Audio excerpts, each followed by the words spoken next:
Welcome everybody to our Symmes Township Zoom meeting tonight. Please stand for Pledge of Allegiance and a short invitation. I pledge allegiance To the flag to the United States of America and to the republic for which it stands, one nation, under God, indivisible, indivisible, with liberty and justice for all. Dear God, please wrap your arms around our country, our community, our family, and our friends, and keep us safe. We pray. Amen. Amen. And Roll call. Ms. Lee, Here. Ms. Beck, Mr. Beck, Here. Mr. Bryant. Here. Oh, hi, Ken. I didn't see you come on. I move approval of the agenda. Second. Yes. Roll call. Ms. Lee, Mr. Bryant. Wait a minute.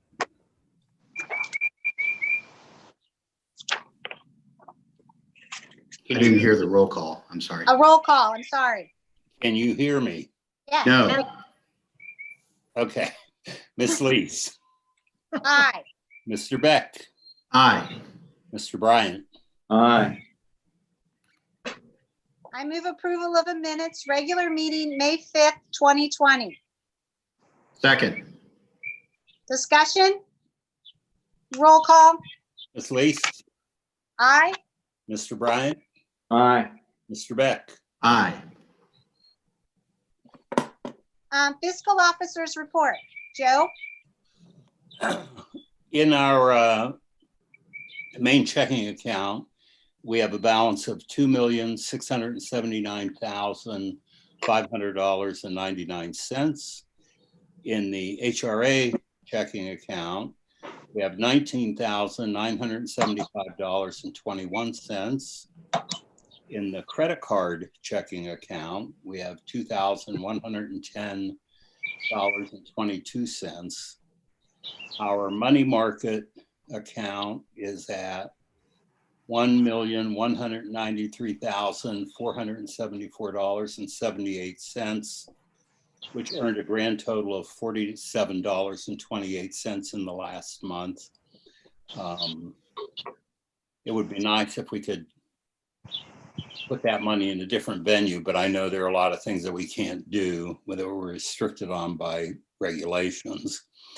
The meter account, last month I gave you reports for the end of March because we didn't have April's yet. Tonight I'm giving you April's figures because we don't have May's yet.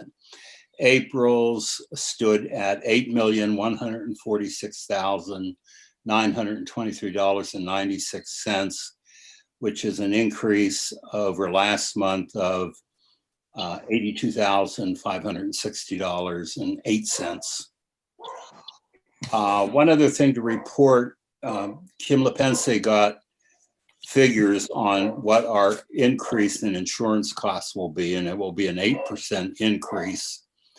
In the budget, she had calculated in Is that medical insurance, Joe? Yeah. Okay. 8%. 8%. Kim had calculated 10 in the new budget, 10%, and she'll reduce that next time we do the figures again, down to the 8%. Okay. Anything else? That's it. Any questions? Okay, thank you, Joe. Thank you. Presentations, we have none. We do have a public hearing for our tax budget 2021. Kim, you want to take that? yes. So welcome everybody. Tonight is our tax budget for our 2021 that we have to do, and we have to adopt it by July 15th of every year and turn it into the county auditor's office for the budget commission to review. So we've been going over these figures now for a couple meetings. And our last finance committee meeting last month, we talked about some reductions and some increases in other funds. So I'm going to go ahead and read off the fund balances that we talked about. So in the general fund, revenues for 2021 will be at $1,344,560. On the expenditure side, we have $1,525,059 or 1525059. So it will give us a carryover balance of about $1.6 million. On the motor vehicle fund, the revenue side is $17,000. On the expenditure side, we have $17,000 for a carryover balance of $138,839.57. On the gas tax budget, the revenues is $165,400, and on the expenditure side, it's $234,400. The carryover balance in that account will be $365,575.31. Under the road and bridge fund, the revenues will be $193,100. On the expenditure side, same thing, $193,100 for a carryover balance of $286,928. On the cemetery, we have revenues projected at $75,000 and expenditures projected at $75,000 for a carryover balance of $37,381.70. Under the cemetery bequest fund, we have a projected zero revenues. On the expenditure side, $10,000. So for a carryover balance of $13,932.25. On the police side, for revenues, $929,458. Under the expenditures, $841,000. So that leaves us with a carryover balance of $317,634.24. On the fire side, we've projected revenues of $952,510, expenditures $744,510 for a carryover balance of $303,088.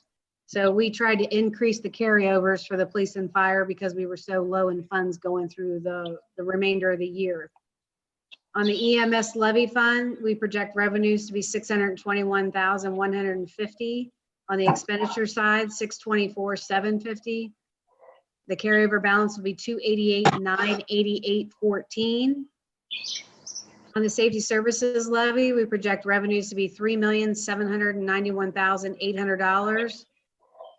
Expenditures will be $3,209,167 for a carryover balance of $2,223,344.10. For the road levy, we project revenues to be $685,103. On the expenditure side, $698,103. The carryover balance will be $567,781.29. On the road levy 2, we project revenues to be $252,500. On the expenditure side, $270,300 for a carryover balance of $132,673.36. For the parks levy fund, we project revenues to be $642,780. On the expenditure side, $817,060 for a carryover balance of $575,836.08. On the RASI levy fund, we project revenues to be $592,000, expenditures to be $592,000 for a carryover balance of $203,627.75. On the permissive motor vehicle license tax fund, we project revenues to be $126,400. On the expenditure side to be $165,000 for a carryover balance of $182,113.63. The fire and rescue fund, we project no revenues and no expenditures, so we just have a balance of $35,784.23. On the lighting fund, we project revenues to be $144,200, expenditures to be $144,200 for a carryover balance to be $68,435.84. On the special improvement district fund, we project revenues to be $92,341. On the expenditure side to be $91,842 So for a carryover balance of $1,499.02. For the Fields Earl Road TIF, we project revenues to be $806,000, expenditures to be $795,700 for a carryover balance of $2,289,762.04. And then under the Safety Center, no revenues or expenditures, just a carryover balance of $173,692.68. And the Real Estate Fund, same thing, no revenues, no expenditures for a carryover balance of $14,442.35. Under Parkland Acquisition, 0 revenue, 0 expenditures, but a balance of $50,697.71. So grand total of revenues would be $11,431,302. On a grand total for expenditures would be $11,048,191. And that would leave us with a carryover balance of $9,905,437.89. So I encourage everyone to visit our website because I did post all this information on our website, or I had Luann post it. And so if anybody has any questions or concerns, they can always email me, or they can speak after this. Kim, do you see a problem in the future because of what's going on with COVID-19 in our budget? I'm not really concerned all that much about property tax revenue. It might be slightly down, but I'm not really worried about that. The only thing that I probably worry about is going to be the gas tax fund, because that's completely dependent upon people driving. And since, you know, everybody was off work for about 2 to 3 months, you know, that was less people driving on the road. So that'll be less revenue coming in that fund. There are some categories in the general fund that will be down in, which will be the hotel motel tax, will be down in the local government fund. I'm not sure about alcohol and cigarette sales. I'm not sure how they derive alcohol sales. I know personal consumption has been up 300%, but I don't know what they actually base that on. And we discussed this tax budget with our finance committee, correct? Yes, we did. We've discussed it with them several times. Okay, and they had some input and they did a great job. And I want to reiterate, Ken said that this was one of the best committees we've had for our finance. And I want to say that's definitely true. And I want to thank them for all their help. Anybody else have any questions, comments? Ken, I know you probably do. No, I would have liked to had that one page that I think Kim was reading from, a summary of income and projected expenses. It's in the very back. If it's out on the website, I'll go look for it. It's in the email that I sent you Friday. It's in the very back tab. So if you go to that Excel spreadsheet with the budget in it, it's the very last tab in the whole worksheet. It was not part of the packet that was sent out. It was separate.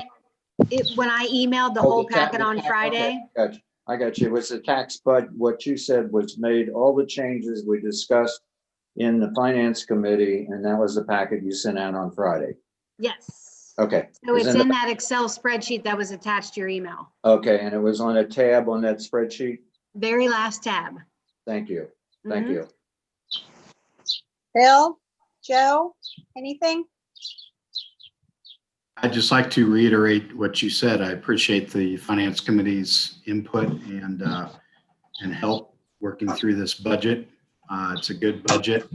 And despite the issues we're working through this year, I think that we'll be in good shape for 2021.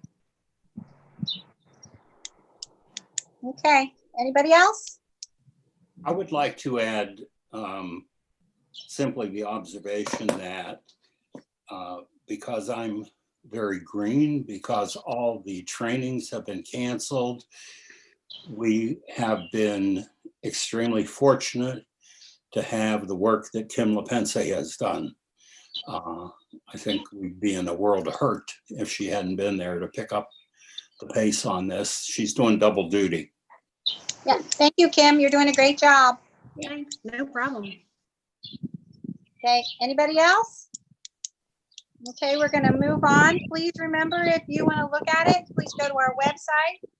And if you have any questions, call the township or email us. We're happy to answer anything. Okay, I move approval of disbursements warrant number 77628 to 77802, amount of $632,441.27. Second. Discussion? Roll call? Ms. Lees, Aye. Mr. Bryant, Aye. Mr. Beck. Aye. Okay, reports, law director. No report, thank you. Okay, police, I don't see Tori. Fire, Thank you, trustees. You have my written report in your packet. Stand ready to answer any questions you may have. thank you. Director of Public Works, I don't see Bill. Committee, Land Use and Finance. Kim, Just FYI, the Land Use Committee met last month, and we finalized a proposed land use map for the board to consider. And under the regular agenda, if we could schedule the public hearing for the July meeting, that would be great. Steve is going to send me the map, I think at the end of this week, and then I will forward it to you all for your consideration. Just keep in mind that you guys can change it, approve it as is, and do what you want with it. Basically, it would be yours to approve or not approve or modify, and then that final map would go to the Regional Planning Commission for their adoption into the land use plan for all of Hamilton County. so have we gotten a lot of feedback? I know that we had, before all the stuff with Corona happened, we had a lot of interest and feedback. Did we take that all into consideration? Yes, we discussed it at great length. And did they change anything? No. Oh. So that'll be Okay. up to you guys to decide. How are we gonna handle that in a public hearing kind of mode with us dealing with the coronavirus? We can either do it the exact way we're doing this meeting, where we have people register to speak, or we can actually do an in-person meeting. We'll just have to social distance and have people wait outside, come in and talk. Okay, so it's really, well, if we look at the minutes that you've got out there for the land use committee in this packet, Mhm. is that gonna give us a flavor? Yes. Okay, I tried to be as detailed as possible so that you would get the thoughts and process behind everything. okay. And we had a lot of people that were interested in commenting. Are we gonna send them the new one or the one that you guys discussed? Yeah, as soon as I get it, what we'll do is we'll post it on our website. And then I will let Montgomery Trace know about it and anybody else that had commented about it. And then they'll have the ability to come to the public hearing to voice their concerns. Okay. And I did not insert a hearing from residents. Can we do that after this? Yeah, After that's fine. Yep. because I don't know if anybody wants to dial in or not. Okay. Do we have an open line? Yeah, hey Dean, did anybody register for this public hearing that they wanted to speak about, or hearing of the residents? There is currently nobody inside the meeting under the Okay. attendees panel. Okay, so that would be your answer, Jody. Okay. Okay, but it was offered. Yes, we put the public link out on our website and on Facebook so that people Okay. had the chance to register if they wanted to. Okay, thank you. All right. Anything else about finance committee? At the last finance committee, we polled the members asking if they wanted to have another meeting before the tax budgets would be submitted, and they felt that that was not necessary.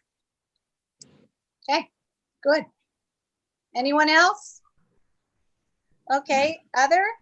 The only thing I would like to comment about other is during this whole pandemic, there's been a lot of people that's done some really nice things. So I would kind of like to acknowledge them. I don't know if we can send them a thank you letter.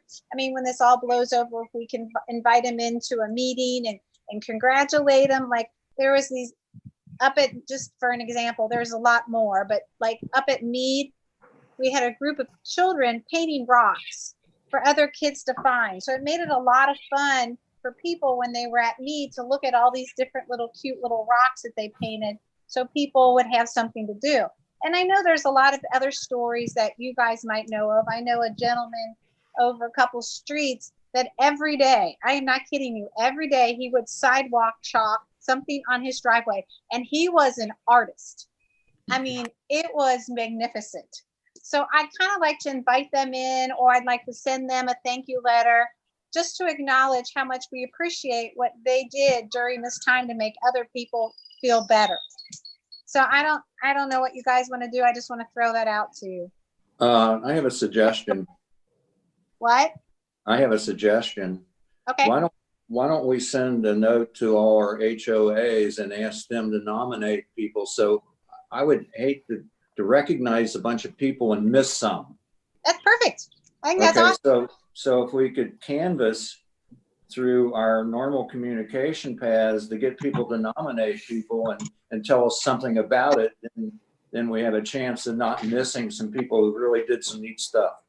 Okay, and we can put it out on Facebook too. Okay.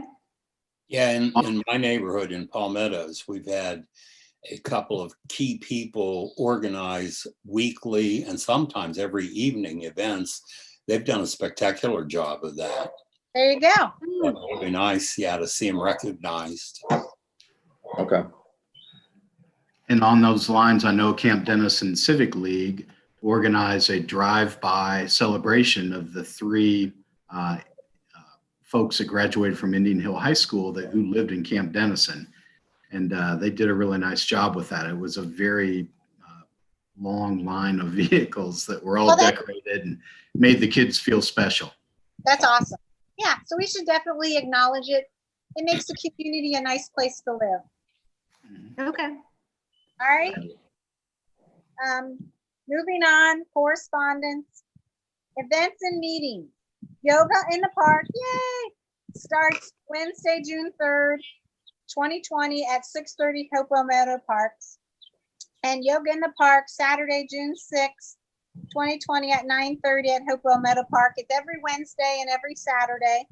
Zoning Commission staff review Wednesday, June 10th, 2020 at 6 p.m. And that's going to be a Zoom meeting.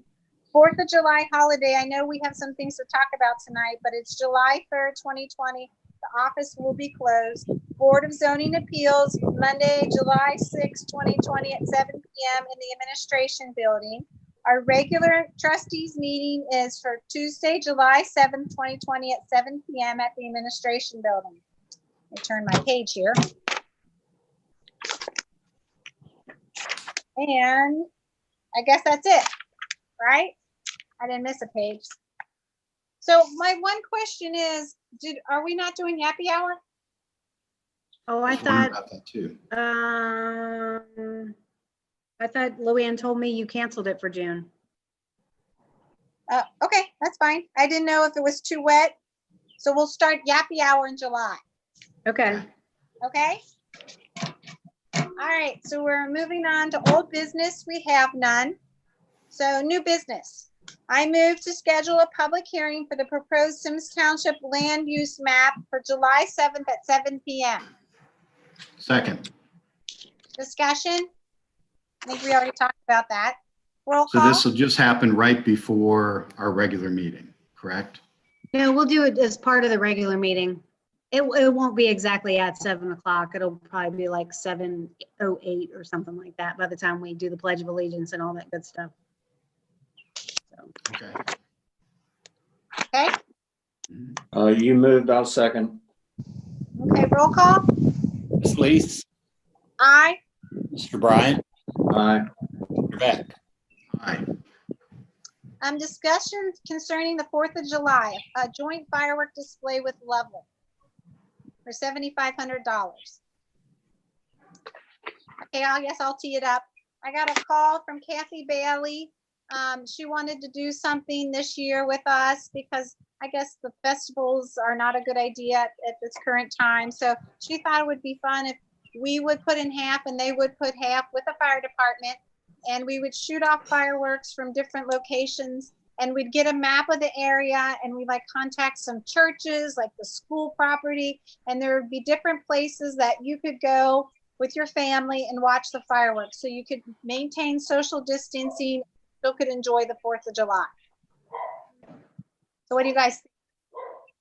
Well, a lot of these events have been canceled. I know Blue Ash has canceled their big celebration and so on because they can't really social distance.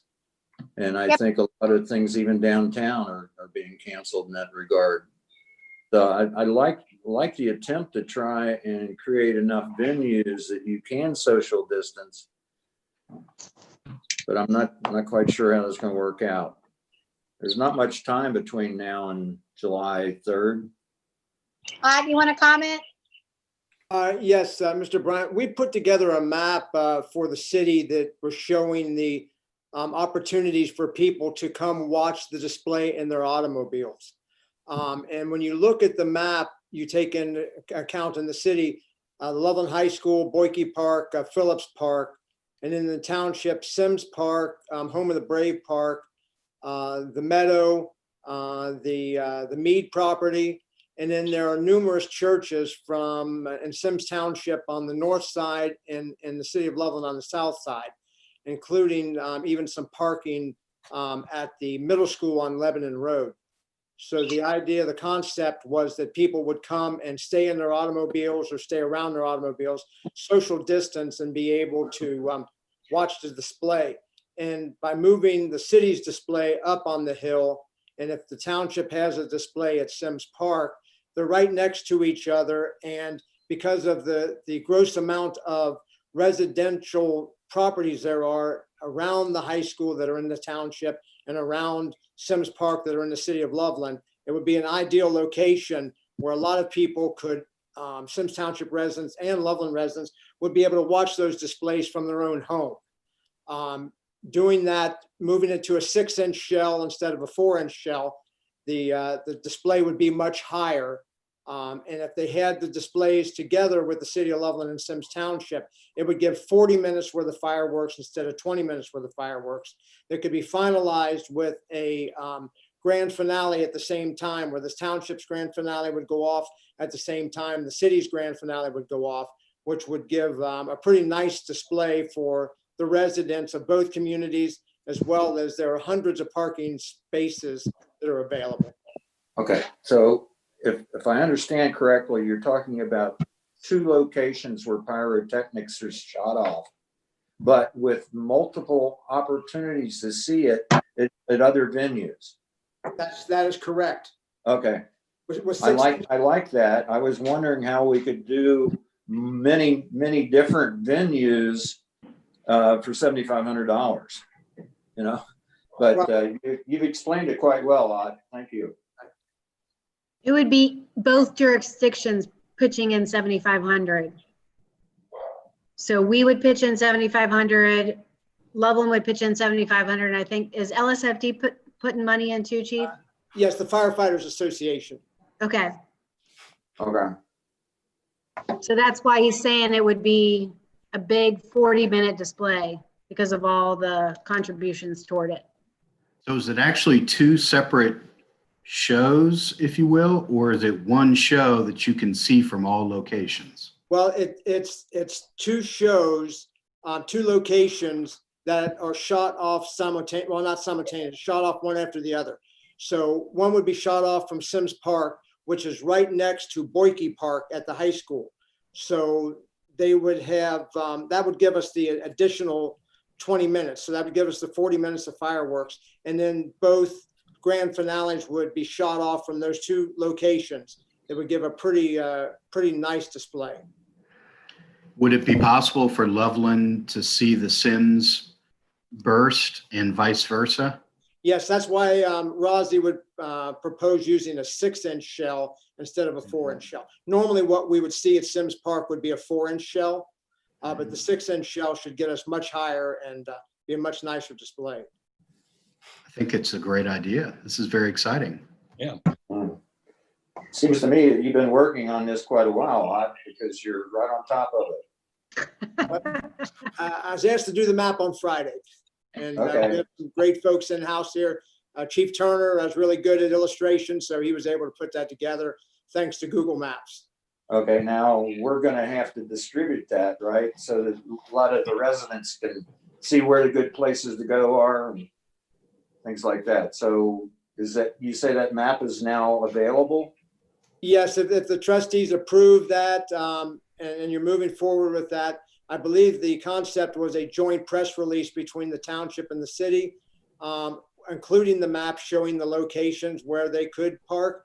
And then we intend to put yard signs at those parking lots, telling people that that's where they can see the display from, and to please social distance and please stay in their automobiles or close to their automobiles. Is there any concern that since a lot of surrounding areas have canceled theirs, that we advertise this and Blue Ash, 10,000 people come over here to watch ours? Well, and speaking to Mr. Rozzi on Monday, a lot of the other communities around us are rethinking their individual fireworks displays and having them. Okay, and how they can accommodate the social distancing through Right. automobile and so on. Okay, Yeah, I think the city of Blue Ashes was the fact that it's such a major festival versus the fireworks. okay. All right, sounds good. And this would be Saturday, July 4th. That is correct. Okay. All right, so do I need to move to make the money available, Kim? Yep, Okay, I move- Where would it come from? general fund. Or would this simply be a substitution since we're not spending money for our events? it's like a, Yes. I mean, we're swapping that out basically. True, you're right, we've already approved expenditures for special events, so you guys could look at it that way too. I mean, so far Easter egg and Memorial Day. So there's savings there. That's all. I was Right. thinking it was almost a Yeah. swap. Good Yeah. point, Bill. Good point. And we're not doing Firecracker Festival, right? no, Right. Okay, so that's another, 5,000 right there.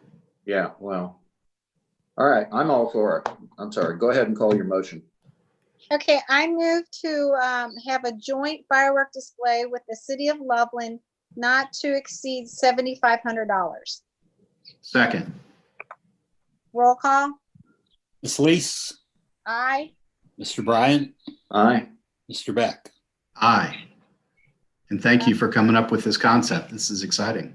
Yeah, lots of fun. I think it'll be fun. Okay, discussion concerning overtime in the parks. I just had Kim put this on because I know we might have some issues with our park fund next year, so I'm trying to get a hold of it this year, so we don't have a problem next year. So I had, Kim, you want to take it from here? How much overtime we had last year versus how much overtime we have this year? Sure. Last year, we spent $42,430.03 just in regular overtime. But then we also spent $17,268.41 in comp time. So when you add those together, what's it, almost $60,000 that we spent in overtime? So for 2020 so far, we've only spent $5,303.18. I've asked, obviously we didn't do any overtime in March, April, or May, except for Memorial Day weekend. That's the only time we had some people come in. Most everybody took comp time. We had one person that took overtime, but we've been trying to figure out a way to make the park situation work without having to expend any overtime so that we're cutting those expenses. The only ideas I could come up with is either we, just don't bring anybody in over the weekend, and we just don't clean the restrooms, we don't clean the shelters. Maybe we put out additional trash cans so that it can handle the additional capacity. The second idea is we could either just bring somebody in, either one person, but maybe not two people. We just bring one person in, depending on which shelter is rented. We've had last week, since the governor released banquet centers, which included shelters and all that, we've had quite a bit of interest in shelter rental. Now, we had to reduce the number of tables inside the shelter, but we've been explaining that to everybody, and we've told everybody the water parks are still closed and blah, blah, blah. So Okay. we could either just do one person for each shelter, or we can continue with the 2 people. It's completely up to you guys. Okay. So there's not much chance of us getting any recovery from the coronavirus. Nope, because the only thing we can really claim is cleaning supplies. Okay. Didn't we have a resolution for that, to get in with that 350,000, Yeah, whatever? 350 million in the first release, wasn't it? 1.2 billion for the state. But we didn't Yep. qualify for that at all? Just cleaning supplies. Yep. Is there any way we can do this with, I don't know. I just don't want to spend that much money in overtime again this year, just because I'm worried about our budget for next year. Well, know I mean, Well, Go ahead. I no, I think mean, I can, go ahead. Sorry. is all overtime pre-approved, Kim? Well, most of the overtime, I will tell you, I mean, obviously we have overtime in the cemetery whenever we have a burial on Saturday. Then we have always had overtime every weekend throughout the summer from April all the way through October. And that's due to the shelter rentals. But even sometimes we don't, even though on the weekends we don't have shelter rentals, we've always brought in 2 people to clean and empty the trash cans. So I was just thinking maybe we could just cut back on that and just not have 2 people every weekend. Maybe it's only 1 person. Didn't we a few years back try a rotating schedule, like they'd be off on Friday if they worked on Sunday? Did that not work? Yeah. The employees didn't like it.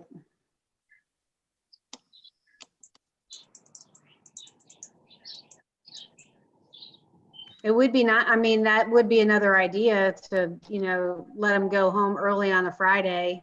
You work your 4 hours, you go home early, but then you have to come back, on a Saturday or a Sunday and clean to make up your 4 hours. Okay, sounds like you get some thoughts. It's just making them come true, I guess. So I'm not going to tell you how to handle it. My question really was how much of this is pre-approved, and some of it, you always run into situations where it's spontaneous and you need it.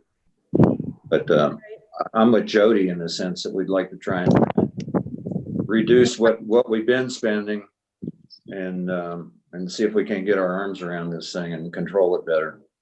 Okay. I'll come up with a plan and let you guys know. Okay. I'll Sounds run great. it by you. Well, I think for 5,000 so far this year is pretty darn good. Well, Absolutely. yeah, we got lucky this year because we didn't have that much snow removal. And I will tell you, last year we had a ton of snow removal in the first 2 months of the year. So that contributed a lot to that $42,000. Okay. But we got lucky this year so far. Okay. Bill, it's got anything? I agree. Yeah, I agree too. I think it's a very real issue. We want to try and save everywhere we can. So let's just do it smart. I look Okay. forward to hearing what Kim proposes. We should look at the grass cutting contracts too. Maybe we can just pay some college kid to cut the grass, or you know what I mean? I don't know. We'll have that next year. Okay. All right. Okay, moving on. I move approval of resolution G 2020-43, resolution to initiate a text amendment to sections 51 general provision, section 62, 66, 70, 74, 78, 82 residential districts, section 143 residential parking, section 171 additional use height and area regulation and exceptions, section 191 zoning certificate, section 319 signs in residential districts, section 342 accessory use and structures, and section 346 fences and walls of Symmes Township zoning resolution and dispensing with the second reading. Second. Discussion. Kim, you want to lead this off? Yes, we've talked about this, doing minor changes to the zoning resolution a couple times. So I thought I would just go ahead and put it on the agenda since we got furloughed for a couple of months because of the coronavirus. So basically, all of these different sections that we are proposing to change, section 51.4 general provisions would be to add in sidewalks on both sides of the street, depending on whether it was a new lot, a new subdivision, a minor subdivision, and any commercial property that's along a major roadway or thoroughfare plan, or a thoroughfare that has been identified in our sidewalk plan. So it affects every single district. Under general provisions, we added a general maintenance section that basically says, that you have to take care of your property. I did put something in there for fences that they have to stand in the upright position and be 90 degrees, plumb off the ground. You're In gonna have the your residence, You're gonna have your Yeah. protractor and measure that. as much as we can. I know it's not going to be completely plumb, but under all the residence districts, we amended the side yard setbacks to be 5 feet. So anytime you have like an accessory structure, a compost pile, anything that's located in your backyard, it's just also that it's all consistent and it's 5 feet. I think 5 feet is the smallest side yard setback that we have in all our districts. So we were just trying to be consistent. Under residential parking, we added that all new driveways and parking surfaces shall be paved or a concrete surface and cannot be located any closer than the side yard setback stipulated for that district where the structures are located. So what it'll do is it'll follow the side yard setback for that particular district that it's located in, whether it's 5 feet, 8 feet, 10 feet, 15 feet. So it'll look exactly the same as like where your structure is. Are you requiring concrete driveways? For anything new. What So about all blacktop? new, it just says paved or a concrete surface. Okay, paved So or, anything new. okay. So, and then if you have a panhandle lot, obviously it'll be less than the required setback, but you have to address drainage. So So I if don't they know. replace their driveway, they don't have to have concrete. If they have gravel now, if they replace Right. it, if they still Right, can. so it's only if you do anything new to it that you have to upgrade it. So if they choose way, Didn't we have a big discussion of that with our defunct property maintenance code that we talked about not having gravel within the right of way? Right, like a concrete apron. I mean, I can conjure up in my mind somebody building a house with a real long driveway to get back to it. And we're going to require them to have concrete or paved surface all the way back. Well, I believe that I don't know if it's our new, like when you build a house now, you have to have a concrete or paved driveway now. It's just, we wouldn't require anybody that has an existing one to do anything with it. So if you already have an existing gravel driveway, then it can remain the same. and you only can have concrete, you can't do something else? You can do paved. You can do like asphalt. Yeah, Or I I think we guess you should could do throw pavers. asphalt. We should throw that word asphalt in along with concrete, just to make it clear. Probably asphaltic or. Yeah, some- because when you talk about paving, Yeah, you say paved think it's concrete with paving. concrete or asphalt. right. Yeah, or you could do pavers. That would True. be Brick pavers. a dustless surface. Mhm. Or we could just say that dustless surface. I've seen a lot of driveways that have stamped concrete now that make it look like pavers. Yeah, that's true. Yeah.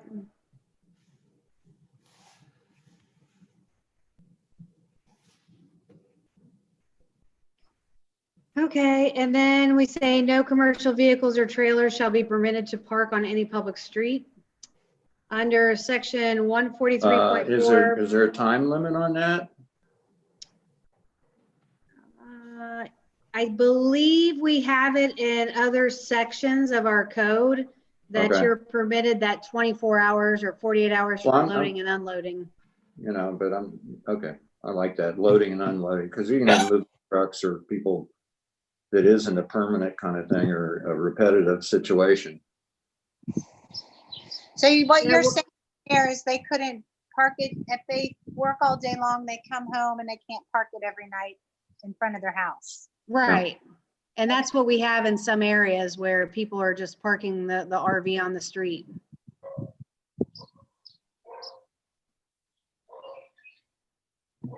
And does that include like trucks with like grass cutting equipment, trailers and things like that? Yep. It Yeah, it does. says no commercial vehicles or trailers. Yep.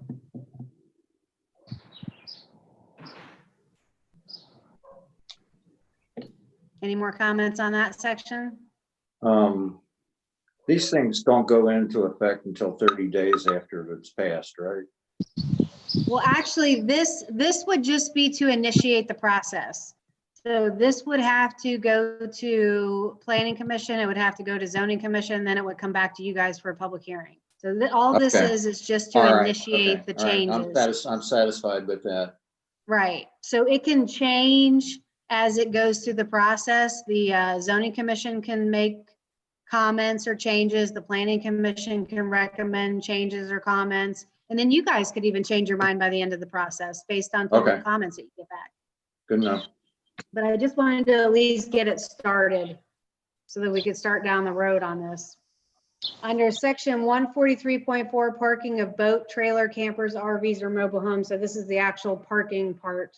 I added camper and RV shall be prohibited. Basically, let's see. So what this does is in any residence district other than the O and E residence district, placing of a boat, trailer, camper, RV, or mobile home shall be prohibited, except that outside the floodplain area, one trailer is defined in section 31.322, or one boat may be parked or stored in a garage or other accessory building in any rear yard. So basically it allows for placing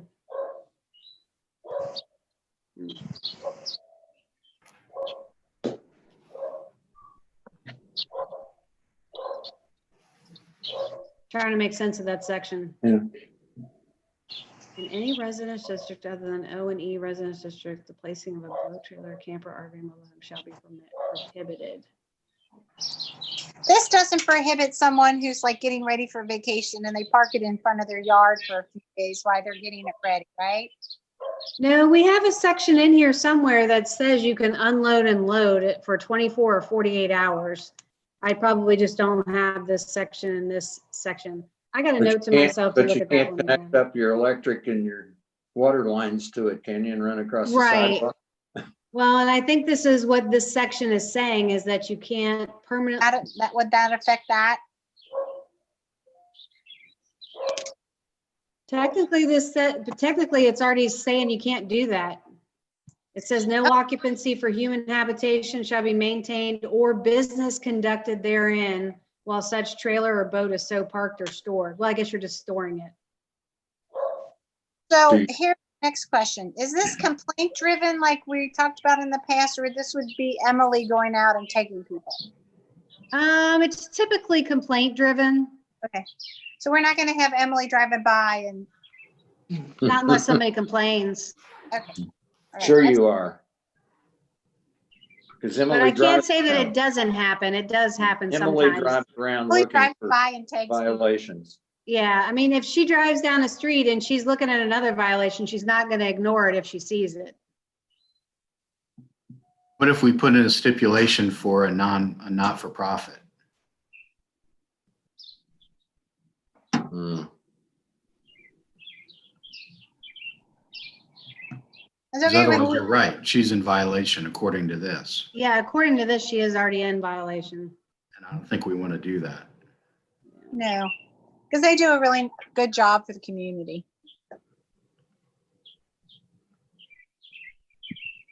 All right, I'll circle that. Section 171.7, additional use height and area. That's the same thing where I talked about earlier, where we're just going to move everything to 5 feet to make it all consistent. Under zoning certificates, if we could add a section, the zoning certificate shall only be valid for 1 year after the date of issuance. We've had multiple times where we've issued a zoning certificate and then people don't do anything, and then 5 years later they come back and build whatever it is they had the zoning certificate for in the first place. And sometimes everything changes. Yep. So the zoning certificate really should only be good for 1 year. Kim, is that about the same for a building permit? Is it good for 1 year? Yep, good for 1 year. Okay, that makes sense. Yep. Under section 319 signs, I would like to add variable message centers to the residence district and the, let's see. Allowed or disallowed? Allow them for, let's see, other than the O&E district shall be added as follows. The following restriction shall apply to variable message centers signs within the residence districts. So basically what this would address is churches, nonprofit organizations, swim clubs, tennis clubs, schools, parks, golf courses, public buildings, and other similar permitted uses. So basically right now we allow variable message signs for our commercial districts, which are the EEs. And that's the only district that we allow them in. So what we were hoping to do is put up variable message boards at some of our other public buildings, but right now we can't do that because it's not permitted in our zoning code. So this would allow us to put up a variable message center, and it would be, the message would be the same exact as we already have it in the E district, which it can't be more than, let's see, the max sign area permitted for use as a variable message sign is limited to 25% of the total area.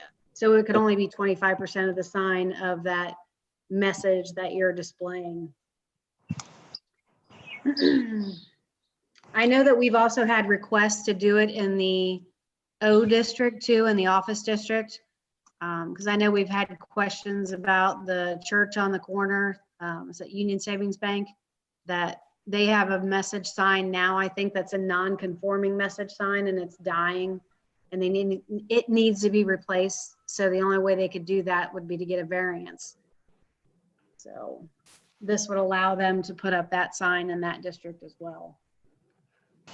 Kim, I had a general question, not specifically about variable message signs, but in general, don't we have something where if there's a new sign, and which would include a variable message sign, somewhere we have Symmes Township branding? No, that's only if they get a variance. Well, it's also in our Oh, CRA. Yeah. Yep. I think it should be in our zoning or some sort of a stipulation somewhere. If we have new signage, commercial or other, that there's some nod to Symmes Township. They could use our logo if they want, or just simply say Symmes Township. Hey, Kevin, do you know if that is a permissible thing that you could look into maybe to see if we can, I mean, I don't know if we can tell people that they have to put Symmes Township. I know a lot of different townships use that as a, hey, if you need a variance, then that's one of the things that they tell people during the variance hearings, that if you want that, then you got to put our logo on it. But I didn't know if we could outright tell people that in the zoning code. I'll look at that. But it's worth asking. Yeah.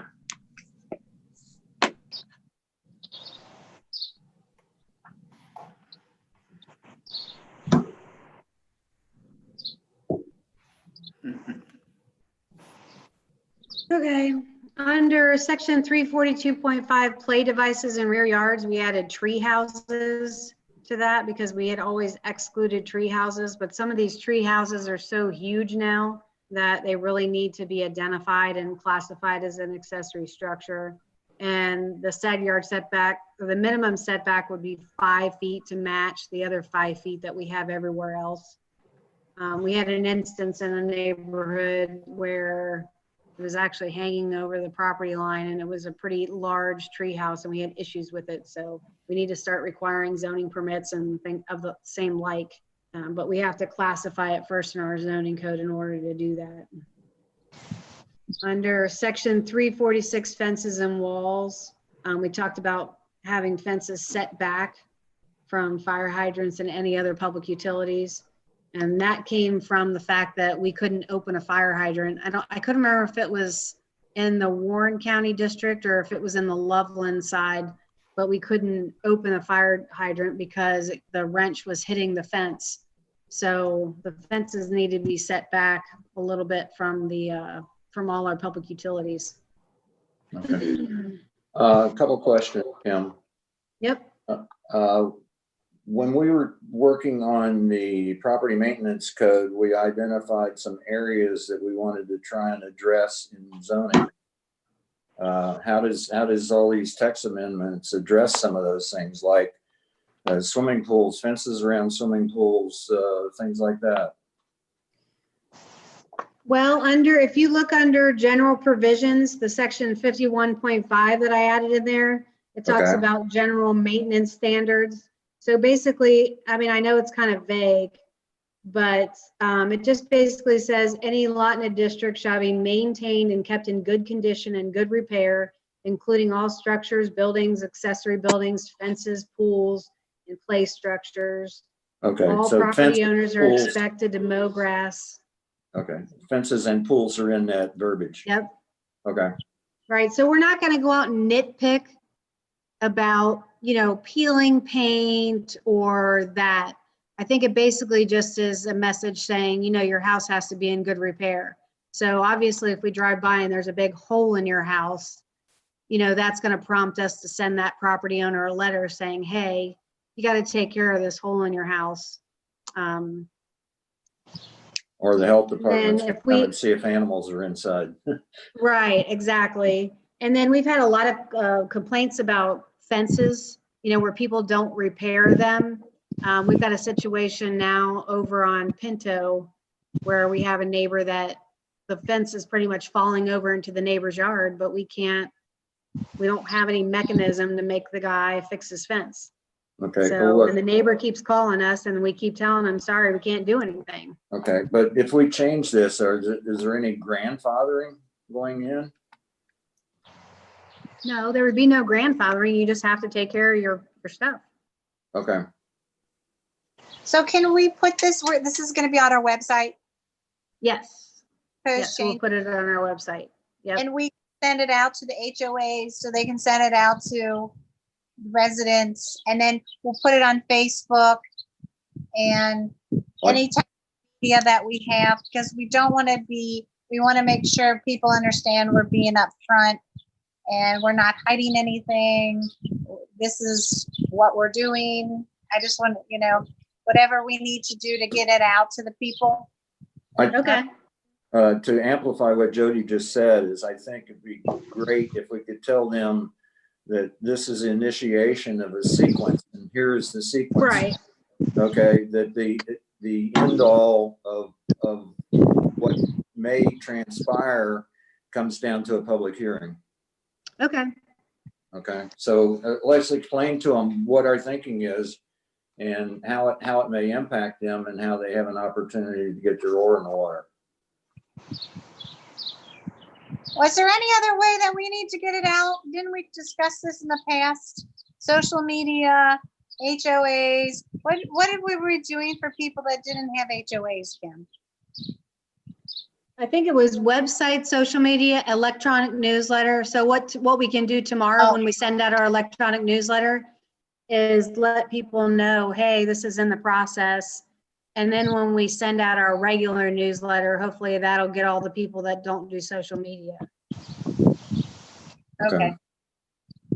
I learned something recently before the levies were voted on, that things that you send out to HOAs, if they decide that this is political, they won't forward them. And if we put out something, say, to give facts with respect to the levy issues coming up and so on, that a lot of those things did not get circulated to HOAs because they thought it was political in nature. So we can't count. I guess my bottom line here is we can't always count on HOAs to forward material we send to them, because they kind of look at it, chew on it, and decide whether they're going to do it or not. So it isn't a rubber stamp that it goes through. And that was an experience that we had recently. I just want to make sure that we get it out to as many people as possible. Absolutely. Okay. Absolutely. And feedback that we can before we move forward. Okay. Okay? Anything else?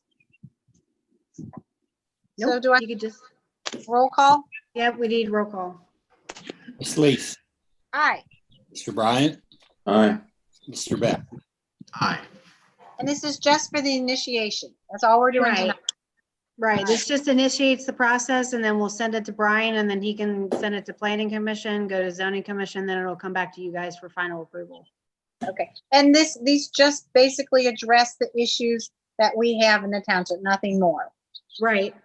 All right.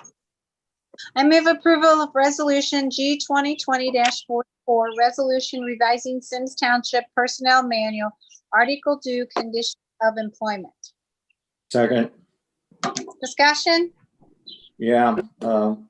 What model is this based on, Kim? This was sent to Wood and Lamping for them to revamp, but basically their conclusion was that our policy, the way it was worded before, was not in agreement with federal law. So I had Ned and Kevin look at it and they revised it so that it matches federal law.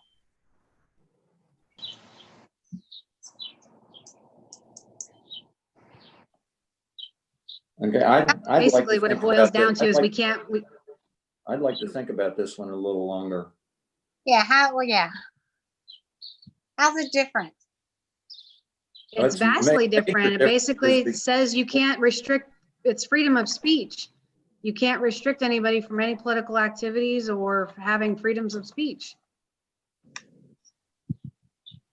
Kevin, You you can chime in Kevin, on if you- I'm sorry. I think Kim will agree. This was a project that Kim and Ned primarily worked on. I simply reviewed what was going back and forth. So really substantive questions, we probably would need Ned to weigh in, or I can, if you have you want to give me the questions, I can go back to Ned for. Okay. He's the guy he's the attorney who handles employment issues. I'd like to table it. I'd like to discuss it a little more.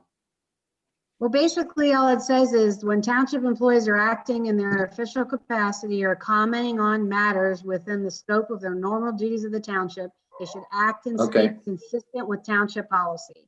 So basically, we're not prohibiting, before we actually prohibited people to participate in any political activity. So we actually can't do that. And we can't compel them to participate in any political activity either.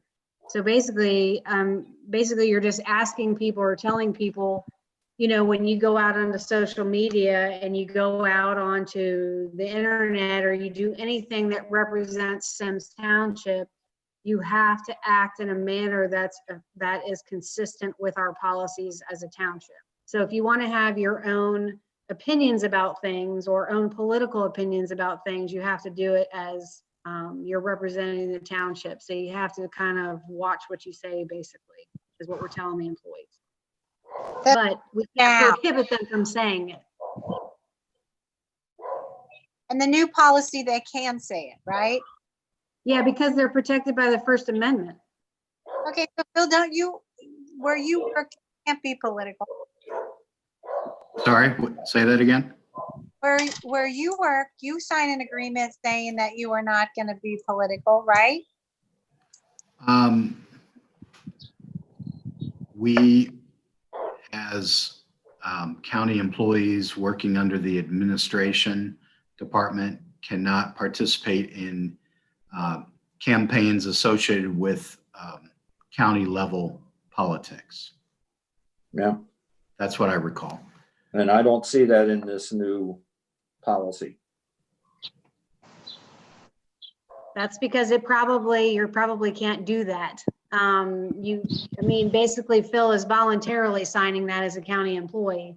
Okay. But according to Ned, we can't force people to do that. Is there a specific timing issue here? Do we No, have to you have this guys done? asked me to look at this policy, so I brought it forward with what complies with the federal law. Okay, but I'm not ready to pass it, okay?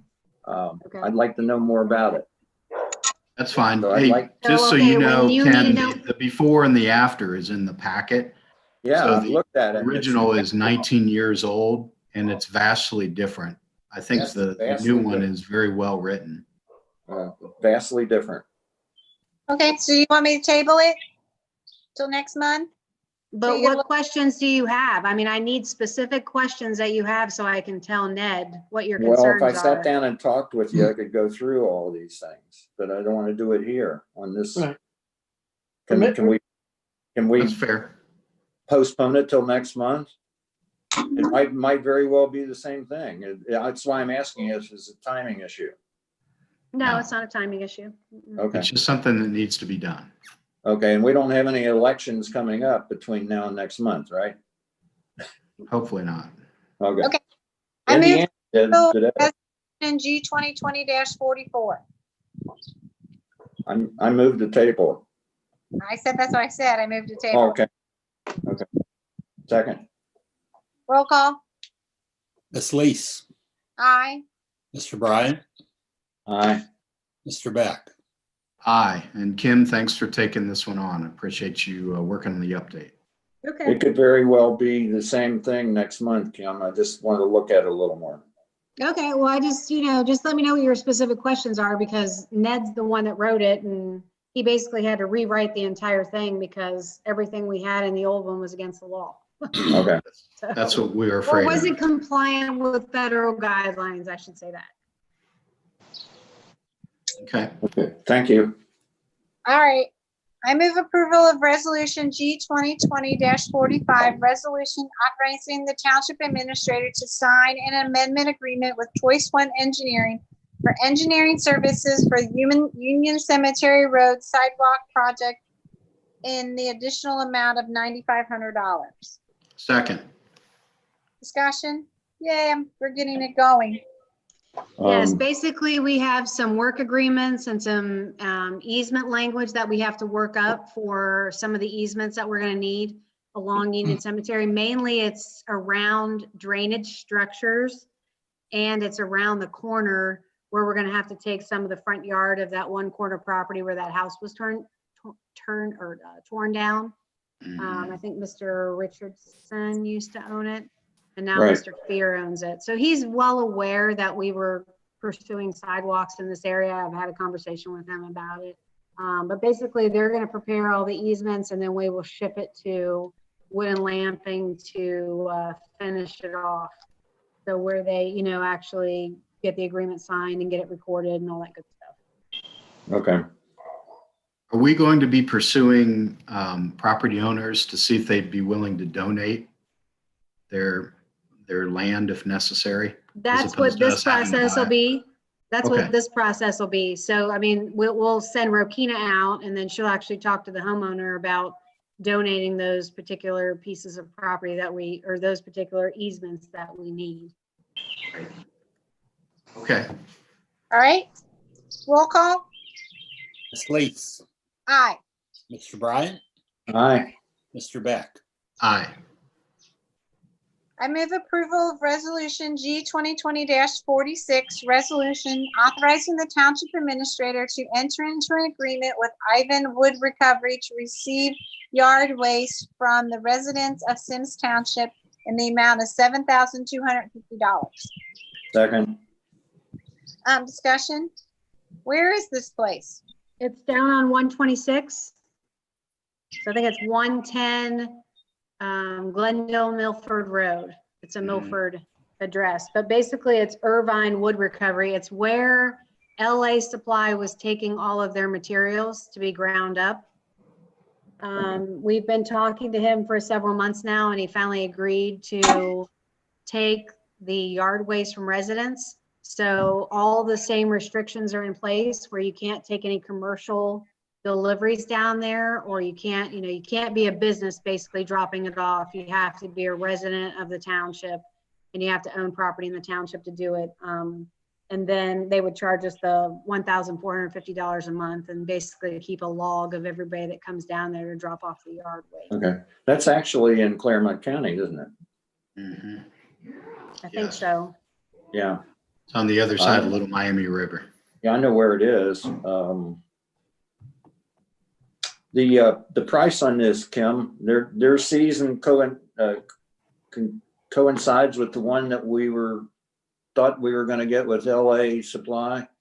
Yep, except we're starting yesterday, so it'd be June 1st to the end of October. Okay, and the monthly stipend is what we would have paid? Yes, it's the same Okay. price, but Okay. we're just paying less because we had less months. Shorter season, yes. Yep, Do we have a lot of people use it? not really. Is it worth the money then? Well, when we started down this path with LA Supply, they're a lot more convenient than this place is to Symmes residents, other than the southern part, Camp Dennison and Remington areas, everybody else up this way. But we thought that LA Supply was saving us money for us having to accept the drop off and then grind it up ourselves and so on. And it wasn't always compatible with what our needs were for mulch and what have you. But it is a good question if it's not being used that much. I'd suggest that we try it, and if we keep a log and then review the log at the end of the season. Yeah, we just told him that in order to pay his bill every month, we would need a log from him, because Okay, the other place wasn't giving us a log. But correct. we really need to know exactly how many people are using the service, because like you said, it might not be worth it. Because the last time I looked at the log from a couple years ago, it was the same 10 or 15 people that continued to use it, and that was it. Okay. And so can we put this out on social media that we have this, and can we put it in our e-newsletter and whatever Yep. else, get it out? Yep. All right. Anything else? Roll call? Ms. Lees, Aye. Mr. Bryant, All right. Mr. Beck. Okay, I move approval of Resolution G 2020-47, resolution authorizing the township administrator to purchase a storage barn for Miller Barn to be used as a temporary concession stand in the amount of $14,023.02 for Home of the Brave. Second. Discussion? Do we need it? Yes, basically when we applied for that grant 2 years ago, the capital grant to do all the improvements in Home of the Brave, we listed a concession stand as one of the improvements that we were going to make to the park. Oh, And we not never an did. option? We didn't list it as an option? No, it was listed as it was going to get done. Wow. So in order to get our full reimbursement, we have to put up a concession stand.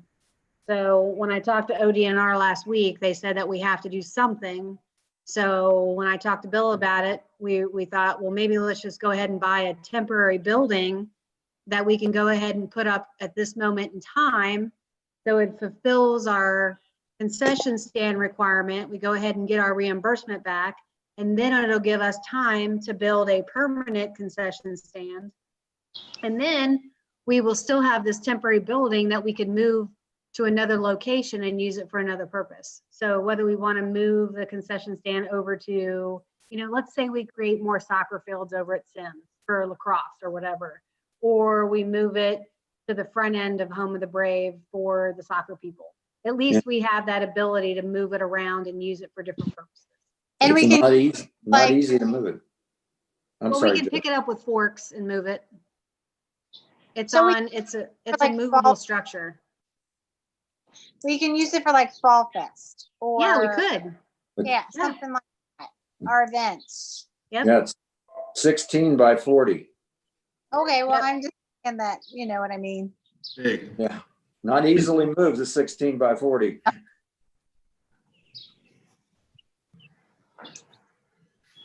So is that size, I guess that my question is, do we pick that size for a concession stand? Because it seems like an awfully big concession stand. Or did we pick that size because that's ultimately what we want for a storage barn somewhere else in the township? Well, we picked it for both. We did it for the concession stand because the concession stand will be in the front and then it will have storage in the back. And then we can just allow the different organizations to use the storage in the back, and that way it keeps them out of our buildings. Because right now they store things in and around our buildings, and I'd rather them just store it in this building and be separate. Did we look at multiple sources? I believe Bill did.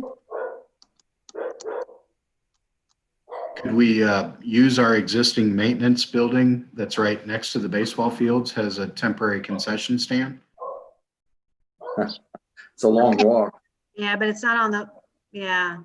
It's right not across really the a parking lot. stand. Yeah.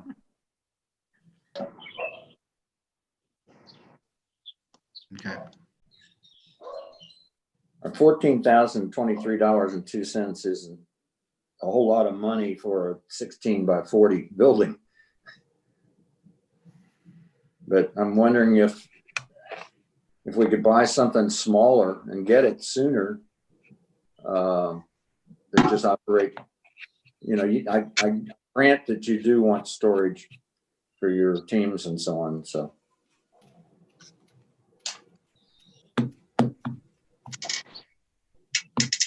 What are we doing?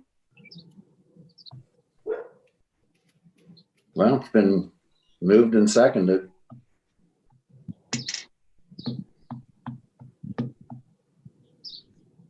So this is what Bill and you are recommending, Kim? Yes.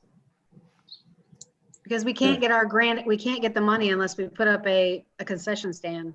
Can we use this down the road to satisfy Rick's storage? No, because it's, no way. You can't fit a truck in it. Well, 16 by 40 would get 2 or 3 trucks in it. Not the height wise that you need.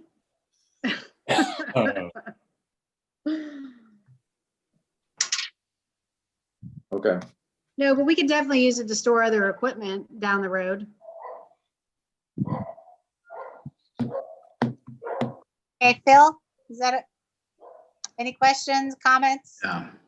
No, Kim answered my questions. And So what- we're going to repurpose it at some point in the future. How much money are we getting in the grant? 294,000. Okay, so we spend 14 and we get 290,000. Okay. Yep. All right, so roll call. Ms. Lees, Aye. Mr. Bryant, Aye. Mr. Beck, Aye. Okay. I move approval of resolution G 2020-48, resolution approving expenditures in the amount of 11,500 for a new sound system for the meeting room through ICS and dispensing with the second reading. Second. Discussion? Can you hear us This would- okay, Joe? what's that? Can you hear us okay? What'd you say? Yeah, this would be to spruce up the downstairs meeting room with speakers and to actually project the sound around the room. And then these different microphones that they're suggesting that we use, it has feedback from the microphone so that it projects the sound out of the microphone back at the person sitting in front of it. You don't hear yourself, but you hear the other people speaking. So it should help everyone in the room. So it should help all of the elected officials and me and Kevin and Ott and Tori. And then it'll also help the people in the audience, because it's not just Joe that can't hear. We've had multiple complaints from people in the audience who can't hear either. Because if you sit in that back row, you can't hear much of what's going on in the front. So this will help tremendously. How long has it been since we've done anything to that room? Do you know? Like upgraded the system or? It's been before Jerry got here, I thought. So we need to modernize a little bit. Yeah, this will definitely help with the sound.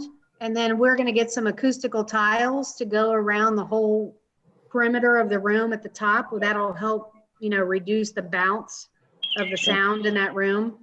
Okay. This money going to come from the general fund? Yes.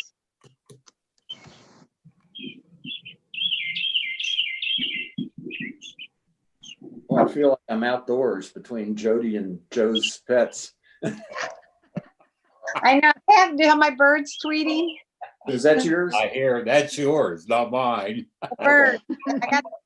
At least my dogs aren't running around the backyard barking at everything. Okay. All right, am I roll calling? Are we ready? Yes. Okay, roll call. Ms. Lees, Aye. Mr. Bryant, Aye. Mr. Beck. Aye. Okay, I move approval of resolution 2020-49, resolution providing for the declaration of nuisance for the property located at 9099 Fox Hunter Lane and authorizing all necessary steps for the abatement of the nuisance. Second. Discussion? Kim, Yes. we have pictures of all these. You have 5 or Yes. 6 of them in a row. Yeah, I'm sorry, I didn't, I forgot to get with Luann to give me pictures of all these. But No, basically, but we do have them when they've all been inspected and so on before we go through yes, the process. yes, and Luann just went back out today and re-inspected all of them. Okay, and you've looked at them yourself? I have not looked at them myself. The only one I can vouch for is the one on Mason Road, because that's the old Paylone building. Let's see, 1,600 Loveland Madeira Road, that's the PNC. I've driven by that. And then 9430 Fields Road, that is the Boston Market. I actually was there this morning trying to pull out of the post office, and you can't even see to pull out because the grass is so high. Yeah, they're out of business. Yep. Um, So, and you said Luann's gone back around to all these today to confirm? yes. Okay. Yep. And this starts the process for all of these in a row. Right, we've already We give started the them- process, but this starts this gives the final. So she's already sent letters. People haven't responded or done anything. So now Okay. you guys would approve the resolution, and then we give them another chance. We send another notice, and we give them 7 days. And if they haven't cut it within 7 days, then we go in and cut it. Okay, and all of them are grass, right? Yes. Okay. All right, thank you. Except for McKinney, that one's actually the bushes and everything around the house too. Yeah, I drive by that one a lot. Yeah, she always seems to cut the front grass, but she never cuts the bushes and she never cuts the backyard. Okay. All righty. Okay, roll call. Ms. Lees, Aye. Mr. Bryant, Aye. Mr. Beck. Aye. I move approval of resolution G 2020-50, resolution providing the declaration of nuisance for the property located at 12160 Mason Road and authorizing all necessary steps for the abatement of the nuisance. Second. Discussion? I think we just had it. Roll call. Ms. Lees, Aye. Mr. Bryant, Aye. Mr. Beck. Aye. I move approval of resolution G 2020-51, resolution providing the declaration of nuisance for the property located in 8976 Symmes Trace Court and authorizing all necessary steps for the abatement of the nuisance. Second. Discussion? Okay, roll call. Ms. Lees, Aye. Mr. Bryant, Aye. Mr. Beck. I move approval of resolution G 2020-52, resolution authorizing for the declaration of nuisance for the property located at 9295 and 9303 McKinney and authorizing all necessary steps for the abatement of the nuisance. Second. Discussion? Roll call? Ms. Lees, Aye. Mr. Bryant, Aye. Mr. Beck. Aye. I move approval of resolution G 2020-53, resolution providing for the declaration of nuisance for the property located at 10600 Loveland Nadir Road and authorizing all necessary steps for the abatement of the nuisance. Second. Discussion? Roll call? Ms. Lees, Aye. Mr. Bryant, Aye. Mr. Beck, Aye. I move approval of resolution G 2020-54, resolution providing for the declaration of nuisance for the property located at 9430 Fields Erdel Road and authorizing all necessary steps for the abatement of the nuisance. Second. Roll call? Ms. Lees, Say me. Aye. I'm sorry, I didn't hear you. Mr. Bryant, Aye. Mr. Beck, Aye.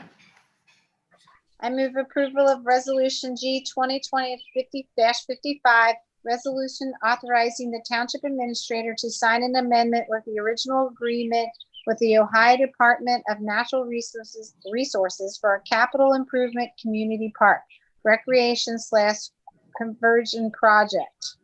Project, I'm sorry. I was reading quickly. Do we have a second? Yeah, me. Roll call? Ms. Lees, Aye. Mr. Bryant, Aye. Mr. Beck, Aye. I move approval of the following expenditures and authorization, sorry, I'm getting a bug, for the township administrator to sign any necessary contracts, agreements, or paperwork. A, expenditure then and now for $4,083.62 for Kenworth of Cincinnati. Costs were more than originally estimated for E61 of $3,128.69. B, expenditure $3,500 for haddock tree service to remove 6 trees in a row in Camp Dennison. C, expenditure $3,932.60 for John Christian to fertilize trees in the parks. Do I have a second? Second. Got it. Second. Okay, discussion? Okay, roll call. Ms. Lees, Aye. Mr. Bryant, Aye. Mr. Beck. Aye. Okay, before I move into executive session, I want to make sure there's nobody on the line, Dean, that wanted to speak that has not gotten to speak. Sounds good.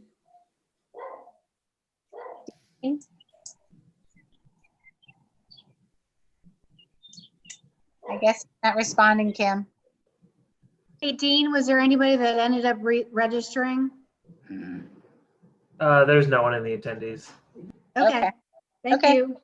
So there's no executive session, so I move to adjourn. Second. Roll call? Ms. Lees, Aye, I'm sorry. Bryant, Aye. Mr. Beck. Aye. All right, you guys, everybody have a great night. Stay safe. Thank you. You too. You too.